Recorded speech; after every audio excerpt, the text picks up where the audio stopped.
Voici deux peintures qui expliquent à elles seules le mode d'emploi de l'esprit.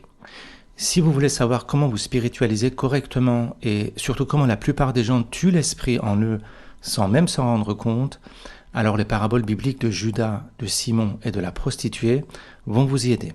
Si vous suivez cette chaîne, vous savez que dans le langage religieux, l'esprit à l'intérieur de l'homme ou la conscience en l'homme est représenté par la figure de Jésus. Mais savez-vous quel est le personnage qui réussit à se connecter à Jésus, c'est-à-dire à l'esprit? Eh bien, c'est une prostituée qui embrasse les pieds de Jésus. C'est la peinture à droite. Et savez-vous quelle est la figure qui mène Jésus, c'est-à-dire l'esprit, à sa mort? C'est-à-dire, quel est le personnage qui tue l'esprit? Eh bien, c'est Judas, un des meilleurs compagnons de Jésus, qui embrasse Jésus sur le visage et non pas sur les pieds.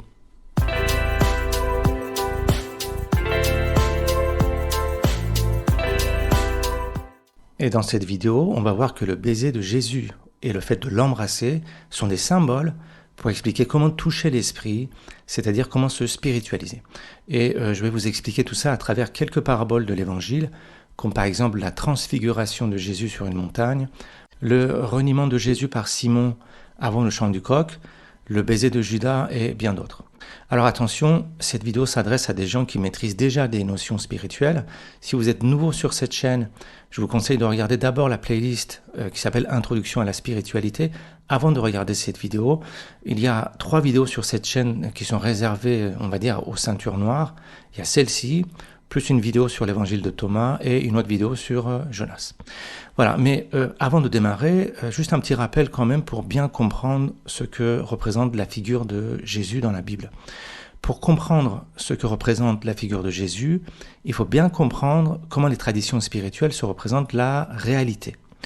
Dans une vision matérialiste normale, la réalité est plutôt vue dans le sens extensif, c'est-à-dire en tant qu'une collection d'objets physiques séparés dans l'espace. Par exemple, l'image que vous voyez, c'est les arbres comme ça dans une forêt. C'est-à-dire que le monde est une étendue dans l'espace et dans le temps. Mais dans les traditions mystiques, le monde physique matériel ou le monde de l'étendue est juste un mode de la réalité. Le monde physique est une modalité de la réalité. Alors qu'est-ce que ça veut dire? Ça veut dire que dans les traditions spirituelles, la réalité est vue comme une échelle graduée en intensité. Dans la vision matérialiste, c'est une vision extensive. Là, on est dans une vision intensive. C'est-à-dire que les intensités élevées de la réalité forment ce qu'on appelle l'esprit, et les intensités basses de la réalité constituent la matière. Ça, c'est la vision spiritualiste du monde. C'est-à-dire que dans cette vision spirituelle du monde, la réalité apparaît sous des formes physiques, visibles et pondérables, le monde objectif autour de vous, seulement dans les bas degrés d'intensité. Pour vous donner une image, l'eau à basse température est sous forme de neige et l'eau chauffée par le soleil se présente sous forme de nuages. La neige et les nuages sont les deux modes d'existence d'une seule substance qui est l'eau. La vapeur d'eau qui est insaisissable et sans forme, ça ressemble à l'esprit, c'est-à-dire à des hautes intensités de la réalité, alors que la glace, qui est pondérable avec une forme, ça ressemble à la matière, c'est-à-dire au bas niveau d'intensité de la réalité. Ça, c'est la base. Si on ne comprend pas ça, on ne peut absolument rien comprendre à la spiritualité telle que c'est décrit dans les textes ésotériques, que ce soit les textes religieux, les textes mythologiques. Ça, il faut bien comprendre cette notion de base. Pourquoi? Parce que c'est ce schéma de réalité en tant qu'une échelle d'intensité qui est exposée par les symboles religieux. Les symboles religieux prennent un sens nouveau à l'intérieur de ce schéma qui constitue la convention narrative des textes ésotériques. Donc, dans les traditions religieuses, l'esprit étant un haut niveau de réalité, c'est une substance sans forme, impalpable, incompréhensible par le mental ordinaire. Par exemple, dans la vraie vie, on appelle les boissons alcoolisées les spiritueux, parce que l'alcool s'évapore comme quand un esprit. Donc, cette caractéristique sans forme de l'esprit est décrite dans l'Évangile dans une parabole qui est appelée la transfiguration de Jésus. Alors, écoutez cette parabole de la transfiguration. Jésus prit avec lui Pierre, Jean et Jacques, et il monta sur la montagne pour prier. Pendant qu'il priait, L'aspect de son visage changea, et son vêtement devint d'une éclatante blancheur. Et voici, deux hommes s'entretenaient avec lui. C'étaient Moïse et Élie, qui, apparaissant dans la gloire, parlaient de son départ qu'il allait accomplir à Jérusalem. Alors, il faut savoir que Élie et Moïse sont les deux prophètes qui ont rencontré directement Dieu sur le mont Sinaï. C'est-à-dire que ici, le décor symbolique est posé au niveau d'une montagne où les prophètes sont au contact de Dieu. Pourquoi une montagne ? Parce qu'une montagne, c'est un amoncellement de terre qui touche le ciel. C'est un corps au contact du ciel. Le sommet de la montagne représente le niveau cognitif de contact avec le divin, c'est-à-dire avec le monde intelligible, le monde de pur esprit sans forme, là où il y a des nuages symboliquement, c'est-à-dire l'esprit.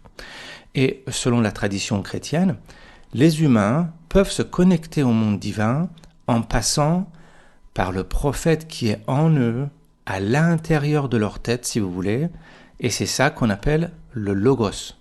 C'est-à-dire que pour se spiritualiser, il faut toucher le logos, c'est-à-dire l'esprit en nous qui crée le monde autour de nous.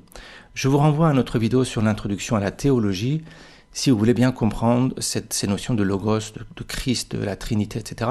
Le lien est en bas de cette vidéo. Ensuite, dans cette parabole, Jésus est accompagné par ses compagnons. Les compagnons de Jésus, ça représente qui ? Eh bien, ce sont des figures qui suivent l'esprit. C'est le mental d'un chercheur spirituel. Écoutez la suite. Pierre et ses compagnons étaient appesantis par le sommeil. Mais, s'étant tenus éveillés, ils virent la gloire de Jésus et les deux hommes qui étaient avec lui. Au moment où ces hommes se séparaient de Jésus, Pierre lui dit « Maître, il est bon que nous soyons ici. Dressons 3 tentes, une pour toi, une pour Moïse et une pour Élie. » Il ne savait ce qu'il disait. Comme il parlait ainsi, une nuée vint les couvrir, et les disciples furent saisis de frayeur en les voyant entrer dans la nuée. Comme je vous disais, cette parabole vient expliquer la nature de l'esprit. Regardez bien. Les compagnons sont d'abord appesantis par le sommeil et ne voient rien. Ils sont dans la torpeur de leur mental et ne peuvent pas appréhender l'esprit. Mais une fois parvenus à l'état de présence spirituelle, symboliquement s'étant tenus éveillés, ils peuvent voir la gloire des prophètes. Alors, attention, la gloire des prophètes ou la gloire de Dieu signifie leur présence et non pas la vue de leur corps. La gloire de Dieu, c'est la présence divine. Ensuite, Pierre demande à Jésus de préparer 3 tentes pour que les 3 prophètes restent avec les compagnons. Mais je cite, « Comme il parlait ainsi, une nuée vient les couvrir et les disciples furent saisis de frayeur en les voyant entrer dans la nuée. » Donc, Pierre demande à Jésus de préparer 3 tentes pour que les prophètes puissent s'établir, c'est-à-dire se fixer auprès d'eux. Et qu'est-ce qui se passe ? D'un seul coup, les prophètes sont couverts par des nuages. Ça veut dire que l'esprit ne peut pas se fixer sous une forme, symboliquement se mettre sous une tente. Et l'esprit entre dans une nuée, c'est-à-dire que l'esprit prend sa nature sans forme, comme un nuage. Et donc cette parabole de transfiguration est posée ici pour expliquer la vraie nature du logos, de l'esprit en vous, qui est quelque chose d'impalpable avec le mental ordinaire. On ne peut pas le mettre sous une tente, symboliquement. On ne peut pas le fixer avec ce mental. Alors, pour bien comprendre cette symbolique, regardez ce schéma-là. Qu'est-ce que vous voyez sur ce schéma-là ? Vous allez me dire une table. Eh bien, en disant que c'est une table, vous avez mis un mot pour fixer cet objet dans votre tête. C'est-à-dire que symboliquement, vous l'avez mis sous une tente. C'est ça la symbolique de la tente. Et on ne peut pas faire ça avec l'esprit en nous, qui entre dans les nuages aussitôt qu'on veuille mettre un mot dessus. Mais on voit aussi que dans ce passage, un personnage va rentrer qui va jouer un rôle très important pour nous expliquer les erreurs à ne pas faire au regard de l'esprit. C'est Simon, ou Simon-Pierre. Bon, vous allez voir, il y a 3 personnages. Pierre, Simon-Pierre, c'est la même chose. Judas est une prostituée. Certains textes parlent de Marie-Madeleine. Ces 3 personnages sont là pour nous expliquer le mode d'emploi de l'esprit en nous, c'est-à-dire là, la figure de Jésus. On va détailler tout ça au fur et à mesure. On y va pas à pas, on y va doucement. Donc, la première chose à comprendre sur l'esprit, c'est son aspect sans forme, impalpable. Et d'ailleurs, il y a une autre parabole pour expliquer ça. C'est quand on arrête Jésus pour le juger, écoutez cet extrait.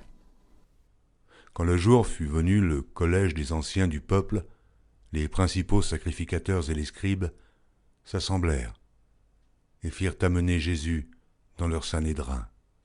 Ils dirent, « Si tu es le Christ, dis-le-nous. » Jésus leur répondit, « Si je vous le dis, vous ne le croirez pas. Et si je vous interroge, vous ne répondrez pas. Désormais le Fils de l'homme sera assis à la droite de la puissance de Dieu. » Tous dirent, « Tu es donc le Fils de Dieu ?» Il leur répondit, « Vous le dites, je le suis. » Donc, quand on pose une question à Jésus à propos de qui il est, c'est-à-dire à propos de sa nature, il répond « Tu le dis, je le suis ». Ça veut dire que l'esprit prend la forme que nous mettons dessus. Tu le dis, je le suis. Donc, de par cette absence de forme de l'esprit dans l'espace et dans le temps, le processus de spiritualisation nécessite quelques règles de gestion du mental en fonction de l'état de maturation du voyageur spirituel. Écoutez la parabole qui suit. Pendant qu'ils étaient en chemin, un homme lui dit, « Seigneur, je te suivrai partout où tu iras. » Jésus lui répondit, « Les renards ont des tanières, et les oiseaux du ciel ont des nids, mais le Fils de l'homme n'a pas un lieu où il puisse reposer sa tête. » Alors, le Fils de l'homme, c'est un autre mot pour désigner l'esprit dans l'humain, la conscience en nous qui est symbolisée par la figure de Jésus. Alors, j'ouvre une parenthèse importante ici. Il ne faut pas confondre le Jésus historique, le Jésus dépeint dans les Écritures et le Jésus en tant que Christ ou Logos. Il existe trois Jésus qu'il faut bien séparer. Premièrement, il y a le Jésus historique de Nazareth. Deuxièmement, il y a l'homme divin, Jésus-Christ, tel qu'il est dépeint dans les Écritures. Et son portrait dépend de chaque évangile. Le Jésus décrit dans l'évangile de Jean n'est pas du tout le même que dans l'évangile de Marc, par exemple. Voyez. Et il y a enfin l'idée théologique du Christ en tant que Messie, le Sauveur, ou le Logos. Vous voyez, ce sont trois notions séparées. Et c'est cet amalgame qui est à l'origine de la parole perdue des religions, entre autres. Par exemple, il y a encore des historiens qui cherchent l'endroit exact d'un tsunami pour retrouver les traces de l'arche de Noé. Eh bien, bon courage à eux. L'arche de Noé, la passion de Jésus ou les 40 ans de traversée de désert par Moïse sont des symboles pour passer des messages théologiques. Bref, revenons à ce passage que nous avons vu, le passage que vous avez à l'écran. Que dit ce passage ? Le Fils de l'homme n'a pas de tanière pour dormir comme les animaux qui vivent sur terre, et il n'a pas non plus de nid pour se reposer comme les oiseaux du ciel. Ça veut dire quoi tout ça ? D'abord, ça veut dire que le Fils de l'homme, c'est-à-dire l'esprit dans l'homme, la figure de Jésus, a une double nature terrestre et céleste. Les renards, les oiseaux. Et sa nature fait qu'il est constamment éveillé et en mouvement. Ça veut dire que l'esprit en nous est d'abord un esprit incarné en nous, sa nature terrestre, et ensuite cet esprit incarné en nous marche en permanence. Ça vole en permanence, comme les oiseaux, vous voyez. Donc, si notre mental décide de suivre l'esprit, il doit se concentrer dessus en continu pour le traquer. Ça veut dire qu'il faut être en état de méditation ou de prière ou de concentration mentale en continu et à chaque seconde. Donc, celui qui veut suivre l'esprit dans sa tête doit passer par autre chose que sa raison ou ses pensées qui figent la réalité. C'est ça la symbolique de l'esprit qui n'a pas un lieu où il puisse reposer la tête. Donc, dans ce passage, la figure de Jésus explique comment il fonctionne. Et il explique ça à un mental ordinaire qui veut le suivre. C'est un bonhomme qui dit « Voilà, je veux te suivre ». C'est un homme qui lui dit « Seigneur, je te suivrai partout ». C'est un mental ordinaire qui veut suivre l'esprit. Et une fois qu'on a compris le fonctionnement de base de l'esprit qui est expliqué ici, l'évangile va un peu plus loin et donne une autre parabole pour un mental un peu plus mature, un peu plus spiritualisé. Écoutez la parabole qui suit. Il dit à un autre, « Suis-moi ». Et il répondit, « Seigneur, permets-moi d'aller d'abord ensevelir mon père. » Mais Jésus lui dit, laisse les morts ensevelir leurs morts. Et toi, va annoncer le royaume de Dieu.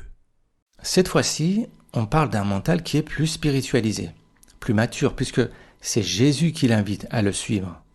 Il dit à un autre « Suis-moi ». Et quand l'esprit invite ce mental plus mature à le suivre, comme par exemple un individu qui est en train de vivre un état un peu élargi de conscience, soit en méditant, soit sous champignon, peu importe, alors il ne faut pas aller ensevelir son père mort. Ça veut dire qu'il ne faut pas formaliser, expliquer, matérialiser, ensevelir, c'est mettre sous terre, matérialiser. Il ne faut pas matérialiser son état antérieur perdu, symboliquement son père mort. Par contre, il faut annoncer le royaume de Dieu, c'est-à-dire qu'il faut se focaliser sur l'éveil spirituel à venir. C'est-à-dire que quand un individu traverse un épisode de spiritualisation, c'est-à-dire un élargissement de conscience, c'est ça la spiritualisation, il ne doit pas essayer de comprendre ce qui se passe en lui avec son état mental qu'il est en train de perdre, symboliquement son père mort. Si jamais on essaie de comprendre un épisode d'éveil en cours, alors soit le processus s'arrête, soit on fait ce qu'on appelle un bad trip dans le langage des psychonautes, par exemple. Écoutez maintenant la parabole qui suit pour aller encore un petit peu plus loin. Un autre dit « Je te suivrai, Seigneur, mais permets-moi d'aller d'abord prendre congé de ceux de ma maison. » Jésus lui répondit « Quiconque met la main à la charrue et regarde en arrière n'est pas propre au royaume de Dieu. » Ça veut dire quoi ici? Ça veut dire que suivre l'esprit nécessite de ne pas prendre congé de ceux de sa maison. C'est-à-dire ne pas s'attacher au détachement par rapport à son mental. La maison, c'est notre mental. Ceux de la maison sont les pensées et les productions mentales. Prendre congé de ceux de sa maison, c'est s'accrocher à son processus de détachement. Celui qui regarde en arrière, celui qui veut prendre congé de ceux de sa maison, celui-là n'est pas propre au royaume de Dieu. Alors, maintenant, comment il faut faire pour s'approcher de l'esprit, pour le suivre et pour se spiritualiser correctement? C'est quoi le mot d'emploi finalement? Eh bien, pour communiquer correctement avec l'esprit, symboliquement pour toucher Jésus, l'Évangile donne une parabole qui est celle d'une pécheresse qui vient embrasser et parfumer les pieds de Jésus. Certains textes parlent de Marie-Madeleine, mais là on parle de la pécheresse. Écoutez la parabole de la pécheresse. Et voici une femme pécheresse qui se trouvait dans la ville, ayant su qu'il était à table dans la maison du pharisien, apporta un vase d'albâtre plein de parfums et se tint derrière aux pieds de Jésus. Elle pleurait, et bientôt elle lui mouilla les pieds de ses larmes, puis les essuya avec ses cheveux, les baisa et les oignit de parfum.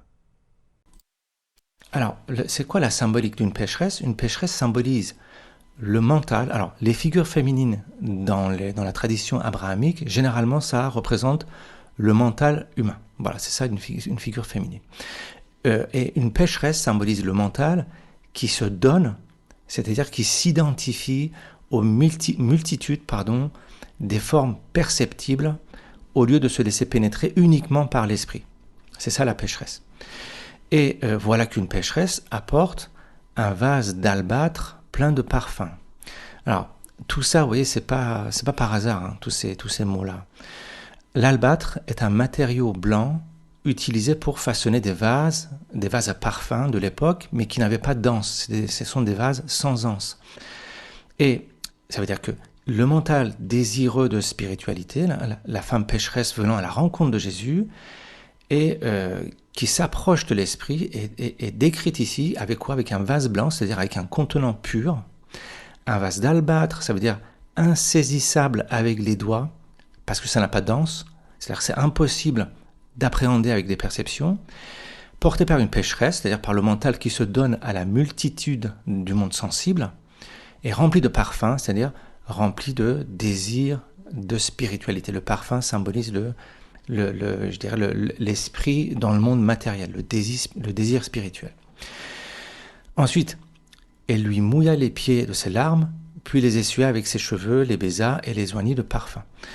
Alors, les pieds représentent le lieu de connexion entre l'esprit et la matière. le pied de Jésus, le pied de l'esprit, touche la terre, là où l'esprit prend forme. Les cheveux qui sont noirs dans cette région du monde sont le symbole de l'enchevêtrement ténébreux des pensées du mental qui sortent de la tête. Vous voyez, là, ça c'est la figure de la pécheresse avec ses longs cheveux. À l'inverse, il y a la figure de la Vierge Marie qui porte un foulard. Un foulard, c'est-à-dire que ses pensées sont maîtrisées. La pécheresse mouille les pieds de Jésus et les lave avec ses cheveux. C'est-à-dire qu'elle reconnaît le statut céleste du pied de Jésus, du pied du Christ, si vous voulez, le Logos. Un autre exemple, par exemple, c'est dans l'Ancien Testament, quand 3 anges viennent voir Abraham, eh bien la première chose que fait Abraham est d'apporter de l'eau pour leur laver les pieds. Ici, la pécheresse baise les pieds de Jésus et les lave avec ses larmes et les parfume. Donc le mental se connecte, embrasse alors l'esprit incarné à l'endroit réservé au mental, c'est-à-dire le pied de Jésus, et le mental en reconnaît le caractère spirituel. La pécheresse lui lave les pieds et met du parfum invisible qui symbolise le désir spirituel, la présence de l'esprit, c'est ça le parfum. Donc, vous voyez qu'embrasser symboliquement les pieds de Jésus signifie se connecter à la frontière où l'esprit se matérialise, le pied.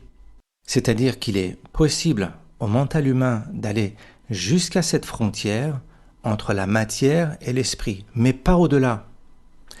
Et c'est ça qu'il faut bien comprendre ici. On ne peut pas aller au-delà de cette frontière entre l'esprit et la matière qui est symbolisée par les pieds de Jésus. Et concrètement, c'est quoi cette frontière entre la matière et l'esprit, le pied de Jésus ? C'est quoi concrètement ? Eh bien, cette frontière entre la matière et l'esprit est appelée le monde imaginal dans la gnose et surtout dans la gnose islamique. Par exemple, cette frontière est symbolisée dans le Coran par une barrière entre 2 mers. Regardez cette sourate qui en parle. Je vous la lis, cette sourate. Seigneur des 2 levants et Seigneur des 2 couchants, il a donné libre cours aux 2 mers pour se rencontrer. Il y a entre elles une barrière qu'elles ne dépassent pas. Alors, il existe 2 Orients et 2 Occidents. Il y a l'Est et l'Ouest géographique, et il y a l'Orient et l'Occident au sens spirituel, à savoir l'esprit et le mental.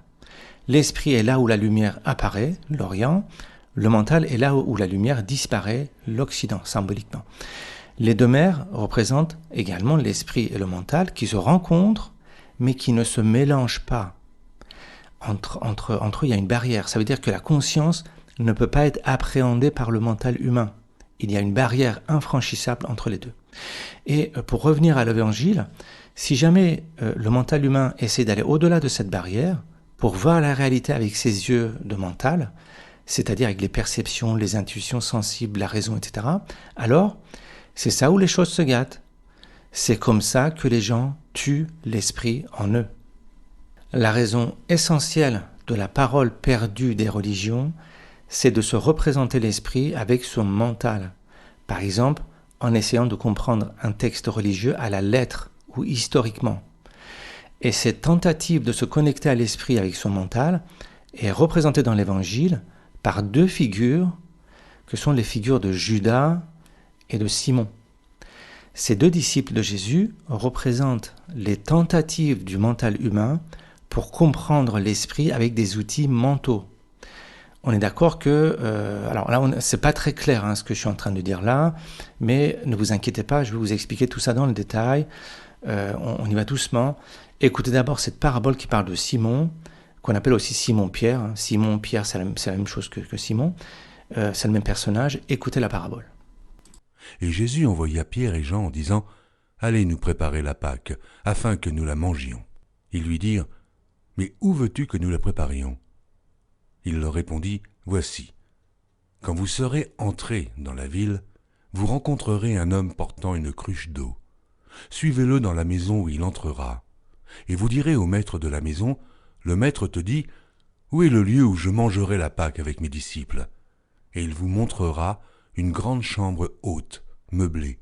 C'est là que vous préparerez la Pâque. » Les compagnons de Jésus ici préparent la Pâque en suivant un homme portant une cruche d'eau et en allant en haut d'une maison dans une grande chambre haute et meublée. Ça veut dire quoi tout ça ? Ça veut dire que les compagnons vont dans les hautes instances du mental, symboliquement en haut d'une maison, en étant guidés par la vie elle-même, symboliquement guidés par l'homme avec la cruche d'eau, où se trouve la paix et la sérénité, symboliquement dans une grande chambre meublée. Et c'est là, c'est-à-dire à ce niveau cognitif, que les compagnons préparent le passage au monde spirituel, c'est-à-dire la Pâque. Écoutez la suite. Il prit de même la coupe après le souper et la leur donna en disant « Cette coupe est la nouvelle alliance en mon sang qui est répandue pour vous. Cependant voici, la main de celui qui me livre est avec moi à cette table. Le Fils de l'homme s'en va selon ce qui est déterminé, mais malheur à l'homme par qui il est livré. » Donc, dans ce décor de passage spirituel, c'est-à-dire la Pâque, l'Évangile introduit la figure de Judas qui va trahir Jésus et le conduire à sa mort. Alors, là, je peux faire une vidéo de 2 heures rien que sur la figure de Judas, mais sachez juste qu'il s'agit d'un compagnon de Jésus qui va fricoter avec ses ennemis, et ses ennemis sont les sacrificateurs et les scribes qui voulaient tuer Jésus parce que, textuellement, ils craignaient le peuple. Alors, Satan entre dans Judas, Judas va s'entendre avec eux sur la manière de leur livrer Jésus. Et c'est quoi la symbolique de tout ça ? Eh bien, les scribes et les sacrificateurs représentent l'ego qui a peur de l'action de l'esprit sur les pensées, c'est-à-dire sur le peuple. Judas est un compagnon de Jésus, pénétré par Satan, et qui va donner le secret de comment livrer Jésus à l'ego. C'est notre désir spirituel qui va tuer l'esprit sans le vouloir. Regardez ce qui est marqué à l'écran. Jésus dit que le Fils de l'homme, c'est-à-dire lui, s'en va selon ce qui est déterminé. C'est-à-dire que l'action de Judas est déterminée à l'avance, déterminée d'avance. Mais malheur à l'homme par qui il est livré. C'est-à-dire que ce pauvre Judas, qui est notre mental qui désire être spiritualisé, sera maudit parce que sans le vouloir, il va tuer l'esprit. Ça veut dire que s'il n'y avait pas un Judas en nous, la spiritualisation se ferait naturellement sans douleur. Mais puisqu'il y a un Judas et des sacrificateurs et des scribes et des pharisiens et des Romains et des Égyptiens et tout ça dans nos têtes, c'est pour ça qu'il y a la passion de Jésus, toutes ces histoires de crucifixion, toutes les souffrances que nous vivons, la traversée de désert, Moïse, les Égyptiens, etc. Tout ça, c'est à cause de ça. Donc, gardez tout ça dans un coin et on va en parler un peu plus tard, parce qu'en attendant Judas, il y a un autre personnage intermédiaire en termes de nuisance, entre guillemets, un personnage intermédiaire qui entre en scène, et ce personnage, c'est Simon-Pierre. Écoutez la parabole qui suit. Le Seigneur dit « Simon, Simon, Satan vous a réclamé pour vous cribler comme le froment. Mais j'ai prié pour toi, afin que ta foi ne défaille point. Et toi, quand tu seras converti, affermis tes frères. » Seigneur, lui dit Pierre, je suis prêt à aller avec toi, et en prison, et à la mort. Et Jésus dit, Pierre, je te le dis, le coq ne chantera pas aujourd'hui que tu n'aies nié 3 fois de me connaître. Donc, avant de comprendre Judas, il faut comprendre l'histoire de Simon-Pierre. Dans cette parabole, Jésus explique sa passion à venir, mais Simon réagit en voulant être aux côtés du maître. C'est-à-dire, il voulait se mettre au même niveau que Jésus. Je vais aller en prison avec toi, etc. Jésus lui dit que Satan l'a réclamé pour le cribler comme le froment. C'est-à-dire, cribler comme le froment, ça veut dire faire le tri entre le bon grain et le mauvais grain. Cribler, c'est tamiser. Et Jésus prédit que Simon le reniera 3 fois avant le chant du coq. Ça veut dire quoi tout ça ? Simon dit à Jésus, je suis prêt à aller avec toi et en prison et à la mort. C'est-à-dire que Simon se croit de la même nature que Jésus, c'est-à-dire l'esprit. Sauf que le mental, si haut soit-il, symbolisé par un compagnon de Jésus, eh bien le mental, même d'aussi haut niveau spirituel, n'est pas de la même nature que l'esprit. Ici, le monde spirituel est représenté par le soleil qui se lève après le chant du coq. Le chant du coq annonce la lumière du soleil alors qu'on est toujours dans l'obscurité. C'est-à-dire qu'on est dans l'obscurité du mental. Et dans l'obscurité du mental, nos facultés mentales renient la conscience 3 fois avant le chant du coq. C'est pourquoi 3 fois? Parce que ça représente les 3 facultés mentales qui renient l'esprit dans la nuit du mental avant l'aube de l'esprit. Et c'est quoi ces 3 facultés mentales? Ce sont nos 3 forces cognitives, à savoir les perceptions, l'intuition sensible et la raison. Ça veut dire que Simon ne peut appréhender l'esprit ni par la perception, ni par les intuitions sensibles, ni par la raison. Alors là, j'en conviens, vous pouvez me dire n'importe quoi, d'où tu sors tout ça, quel rapport entre la raison, entre les perceptions, l'intuition, le reniement de Simon, c'est quoi le rapport? Soyez patient, je sors pas ça de mon chapeau, ça va être expliqué un peu plus tard dans la suite de l'histoire, quand Simon va effectivement renier Jésus, ça va venir un peu plus loin. Mais avant d'attaquer le reniement de Jésus par Simon, l'Évangile revient sur Judas pour donner l'apothéose de ce chapitre, le climax, le point d'orgue de cette belle musique où on va avoir la guitare, la batterie, la basse, le clavier, tout ça à fond. Écoutez le point culminant de ce chapitre de l'Évangile et de cette vidéo, écoutez ça. Comme il parlait encore, voici, une foule arriva, et celui qui s'appelait Judas, l'un des 12, marchait devant elle. Il s'approcha de Jésus pour le baiser, et Jésus lui dit, « Judas, c'est par un baiser que tu livres le Fils de l'homme ?» Alors, déjà, réécoutez le ton de la voix de celui qui lit le texte. Et Jésus lui dit, « Judas, c'est par un baiser que tu livres le Fils de l'homme ?» Espèce d'enfoiré, vous voyez, il manque ce genre de note finale pour clôturer ce point culminant, mais qui ne se clôture pas, hein, et finit sur une note qui laisse pressentir la résolution finale vers laquelle on tend, mais qui n'arrive pas. Vous voyez, déjà sur le ton de la phrase, ça nous laisse sur notre faim, c'est-à-dire que c'est une histoire qui n'en finit pas en fait. Vous voyez comme c'est beau. Et regardez la beauté des symboles. C'est en embrassant Jésus sur le visage que Judas le conduit à sa mort, alors que c'est en embrassant les pieds de Jésus que la prostituée est sauvée par Jésus. C'est en voulant se mettre au même niveau de l'esprit que le mental tue l'esprit. Vous voyez comme c'est magistralement expliqué ici par l'Évangile. Le mental, même spiritualisé, Judas est un compagnon de Jésus, ne doit embrasser que les pieds de l'esprit, là où l'esprit touche la terre et prend forme. Ça veut dire que les différents niveaux de conscience chez les humains sont étanches entre eux. Et un mental, même très élevé, ne peut pas appréhender l'esprit caché dedans. Et pour insister sur cette structure en millefeuille dans notre tête, avec des couches étanches entre elles, l'Évangile va encore plus loin. Écoutez la parabole qui suit. Ceux qui étaient avec Jésus, voyant ce qui allait arriver, dirent « Seigneur, frapperons-nous de l'épée ?» Et l'un d'eux frappa le serviteur du souverain sacrificateur et lui emporta l'oreille droite. Mais Jésus, prenant la parole, dit « Laissez, arrêtez. » Et, ayant touché l'oreille de cet homme, il le guérit. Ça veut dire quoi ce passage? Eh bien, de la même manière qu'un mental de très haut niveau, comme un compagnon de Jésus, ne peut pas appréhender Jésus, de la même manière, un compagnon de Jésus ne peut pas se faire comprendre par un mental ordinaire, c'est-à-dire un mental non spiritualisé. Ça veut dire qu'un individu spiritualisé ne peut pas expliquer ce qui se passe en lui à un individu ordinaire. Regardez, quand la foule arrive pour arrêter Jésus, l'un des compagnons de Jésus se jette sur le serviteur du souverain sacrificateur, mais au lieu de se faire entendre, il lui tranche l'oreille. Et il lui tranche l'oreille droite, celle qui est réservée pour écouter Dieu. Ça veut dire qu'un compagnon de Jésus, c'est-à-dire un mental spiritualisé, ne peut pas se faire entendre par un mental religieux ordinaire au sens exotérique.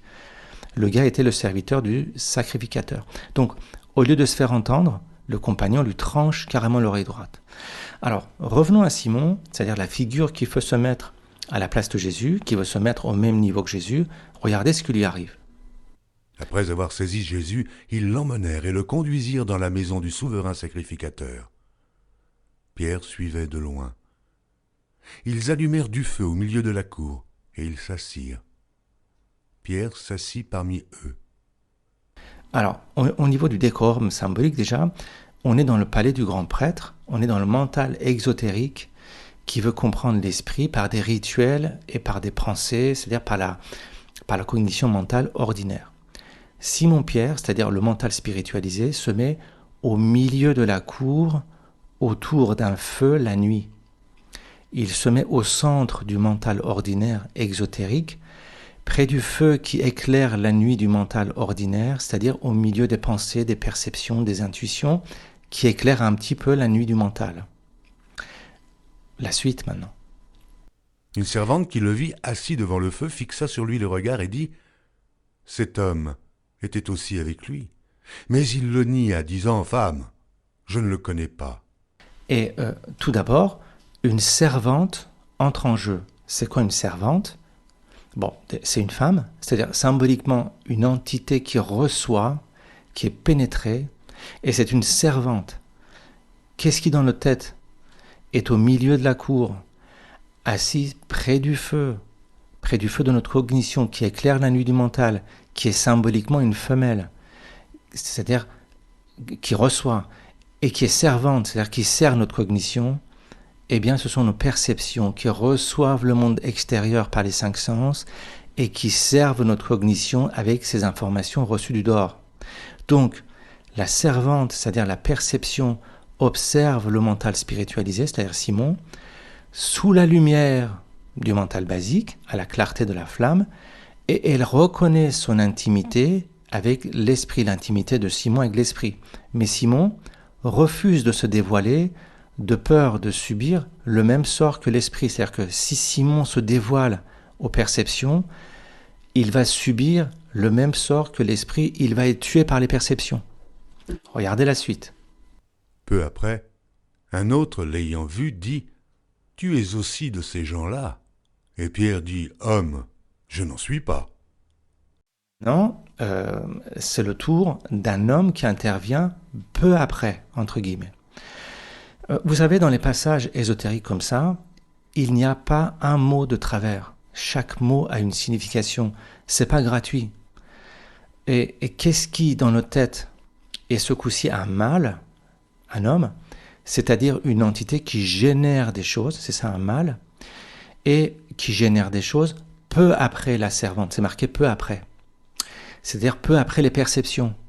Eh bien, c'est l'intuition sensible qui fonctionne par flash, peu après les perceptions, c'est-à-dire peu après la servante. Et donc cette fois-ci, c'est l'intuition sensible qui reconnaît le mental spiritualisé, qui ne se dévoile toujours pas, de peur d'être tué, parce que si l'intuition sensible chope la partie spirituelle du mental, pareil, elle va le tuer. Écoutez la suite. Environ 1 heure plus tard, un autre insistait, disant « Certainement cet homme était assis avec lui, car il est galiléen. » Pierre répondit « Homme, je ne sais ce que tu dis. » Et au même instant, comme il parlait, le coq chanta. Le Seigneur s'étant retourné regarda Pierre, et Pierre se souvint de la parole que le Seigneur lui avait dite. « Avant que le coq chante aujourd'hui, tu me renieras 3 fois. » Et, étant sorti, il pleura amèrement. Enfin, dans cette dernière partie, quel est l'homme, le mâle, dans notre tête, qui arrive symboliquement 1 heure plus tard, c'est marqué 1 heure plus tard, et parle avec insistance. C'est quoi ça ? Eh bien, c'est notre raison qui fonctionne dans le temps, 1 heure plus tard, et qui est sûre d'elle après sa réflexion, qui parle avec insistance. La raison fonctionne avec des enchaînements de cause à effet dans le temps, et une fois un jugement émis par notre raison, on est sûr de ce qu'on avance. Là encore, vous pouvez me dire, c'est vraiment tiré par les cheveux, n'importe quoi. Peut-être, peut-être que je me trompe ici, je n'ai pas la science infuse, mais posez-vous la question suivante. Pourquoi les gens qui ont rédigé ce texte ont pris la peine de préciser 1 heure plus tard, une servante, un homme, peu après ? Pourquoi ? Ça fait 2000 ans que des dizaines de milliers de gens réfléchissent sur ce texte. C'est quand même pas un hasard, vous voyez ?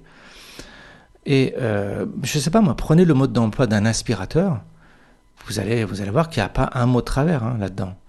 Alors, vous ne croyez quand même pas que le mode d'emploi de notre tête a été rédigé comme ça, n'importe comment. Donc tout ça, vous voyez, il y a une raison. Tous ces mots ont une raison.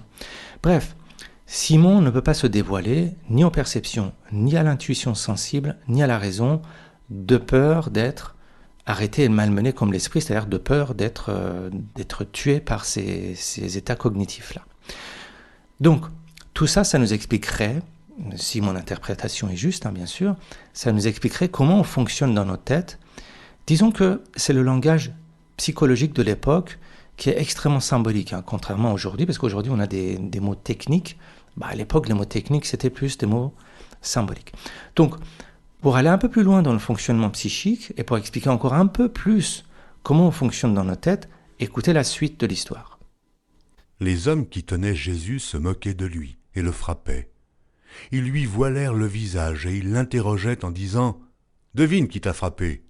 Et ils proféraient contre lui beaucoup d'autres injures. Une fois l'esprit capturé par les forces du mental ordinaire, ces forces-là malmènent l'esprit, le frappent. Ces forces-là profanent l'esprit, l'injurient, tout en se dérobant de son regard. C'est-à-dire qu'une fois que le mental prend le contrôle de l'esprit ou de la conscience en nous, les pensées et les émotions frappent l'esprit et se moquent de lui. Et en plus, le mental masque la présence consciente, la présence de la conscience. C'est-à-dire que il couvre le visage de Jésus symboliquement. C'est-à-dire que le mental ne permet pas à la conscience de voir quelles sont les pensées qui crient, c'est marqué, les pensées crient, et qui injurient l'esprit.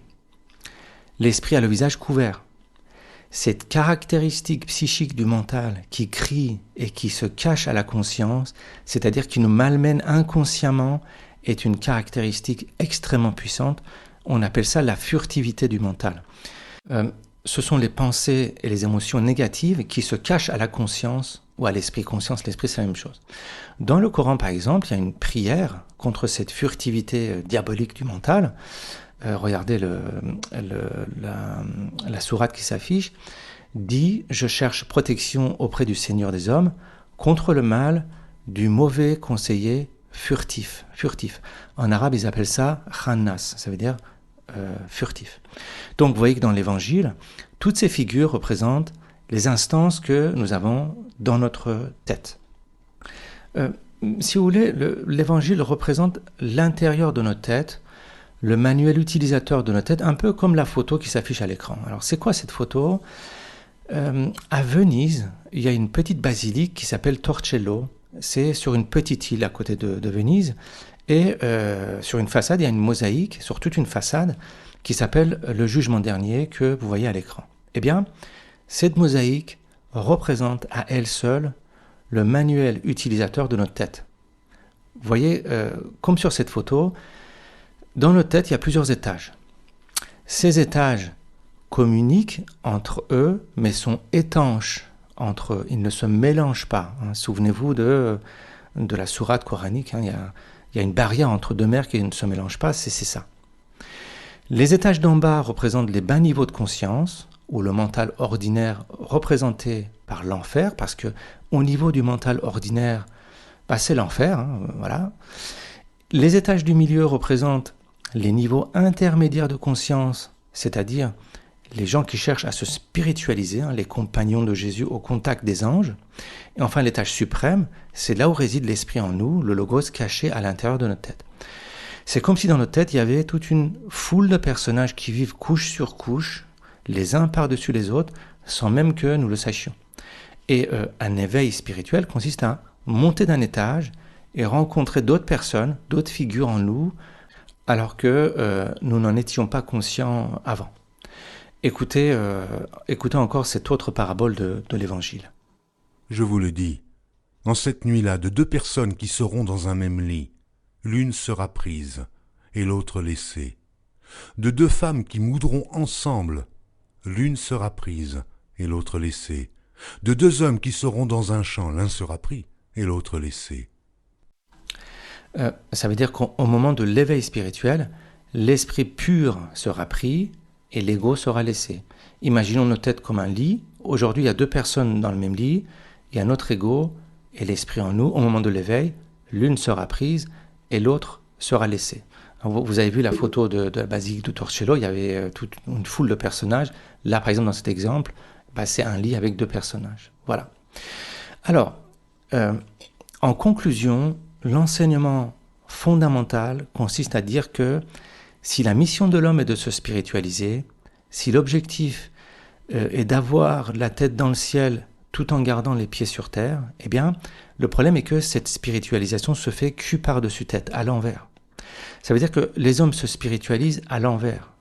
Ils ont les pieds dans le ciel tout en gardant leur tête bien sur terre. C'est-à-dire qu'ils pratiquent leur religion de manière exotérique et sociale.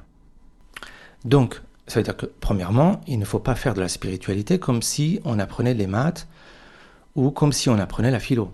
Il ne s'agit pas ici d'enrichir notre cognition, mais au contraire, il s'agit d'ouvrir notre cognition pour laisser passer l'esprit. Ça veut dire que, d'un point de vue cognitif, il ne faut pas faire comme Pierre Simon qui essaye de se mettre au même niveau que Jésus et de ressembler à l'esprit. Ça veut dire qu'il ne faut pas se forcer à comprendre l'esprit avec son mental. Ce n'est pas un effort de compréhension. Et il ne faut pas faire comme Judas non plus, c'est-à-dire de se connecter à l'esprit en se croyant être totalement désincarné. Il ne faut pas espérer être sur terre, avoir un corps et pouvoir embrasser symboliquement Jésus sur le visage. Au contraire, tout ce qu'on peut faire, c'est d'embrasser l'esprit sur ses pieds, au niveau où l'esprit touche la terre, c'est-à-dire à la frontière où l'esprit se matérialise. Pourquoi ? Parce qu'on a un corps et un mental. Donc ça veut dire quoi, embrasser les pieds de Jésus ? Ça veut dire par exemple concrètement, en essayant de comprendre le sens caché d'un texte religieux comme on est en train de faire, ou en méditant sur un symbole religieux et spirituel. Tout simplement, si je résume vraiment très très simplement l'enseignement de toutes ces parties de l'évangile, c'est que nous sommes des esprits incarnés. On a un corps, on est de la viande quand même. On n'est pas de l'esprit pur. Tout simplement ça veut dire ça. Regardez, on a une autre vidéo pour ceux qui veulent aller un peu plus loin sur Jonas. L'histoire de Jonas, c'est une vidéo qui est comme celle-ci, elle est difficile. Cette vidéo-là, elle est difficile. La vidéo sur Jonas est également très difficile parce qu'on parle d'un sujet extrêmement difficile. Voilà, j'y peux rien. Et Jonas, c'était un prophète qui refusait le monde matériel. C'est-à-dire que c'était quelqu'un qui voulait être un esprit pur, mais qui n'y arrivait pas. Il lui arrive des tas de mésaventures. C'est bien expliqué dans la mythologie de Jonas. Donc regardez ça si vous voulez aller un petit peu plus loin. Alors, avant de vous dire au revoir, je suis en train de finaliser un livre à la demande de nombreux abonnés. En fait, j'ai reçu plein de demandes. Alors, ça a été un gros travail de refonte de tout le contenu de cette chaîne. J'ai tout repris, tout restructuré suivant un plan pour que ça soit le plus didactique possible. Sans vouloir me la raconter, les contenus de cette chaîne sont un peu difficiles parce que les sujets qu'on aborde sont extrêmement complexes. Là, on navigue dans des eaux tellement profondes ici, mais moi, je me noie régulièrement là-dedans. Voilà, il y a aucune prétention de ma part. C'est des sujets très, très complexes. On se perd assez facilement. Et concernant le livre, donc voilà, le manuscrit, il est pratiquement fini. Et je suis en train de mettre tout ça en forme. Et dans un premier temps, je vais passer par l'auto-édition pour ensuite trouver un éditeur sérieux. Parce que l'objectif est que ce livre soit disponible au plus grand nombre dans les librairies, et non pas juste en ligne pour les abonnés de la chaîne. J'ai fait un très très gros boulot, je voudrais que ça soit disponible pour tout le monde. Et pour ça, il faudrait qu'il y ait une maison d'édition sérieuse qui accepte le manuscrit, qui le corrige, qui le remette en forme, parce que moi je suis pas un professionnel de l'édition, donc j'ai fait un livre, mais bon, il vaut ce qu'il vaut, c'est pas un chef-d'œuvre, voilà. Et les maisons d'édition n'acceptent que les projets qui ont une chance de fonctionner, ils prennent un risque. Donc je passe d'abord par l'auto-édition. Si les ventes sont bonnes, je peux alors monter un projet et aller voir une maison d'édition avec des chiffres. La conséquence, c'est que je voulais au départ mettre le livre au prix de production sans faire de marge, mais je ne peux pas le faire parce que dans ce cas, le projet sera financièrement invendable à une maison d'édition. On peut toujours baisser le prix d'un livre sur le marché, mais jamais le monter. Donc, je n'ai pas encore fixé le prix, mais il y aura un prix avec une marge. Encore une fois, je ne fais pas tout ça pour l'argent, même si j'aime bien l'argent comme tout le monde, hein, et si le livre apporte de l'argent, tant mieux. Hein. Mais bon, à la base, je fais tout ça de manière désintéressée et anonyme depuis 5 ans quand même. Bref, je pense que en auto-édition, le livre sera prêt, je pense, d'ici novembre. D'ici là, je reviendrai avec une nouvelle vidéo prochainement. En attendant, prenez soin de vous et je vous dis à très bientôt.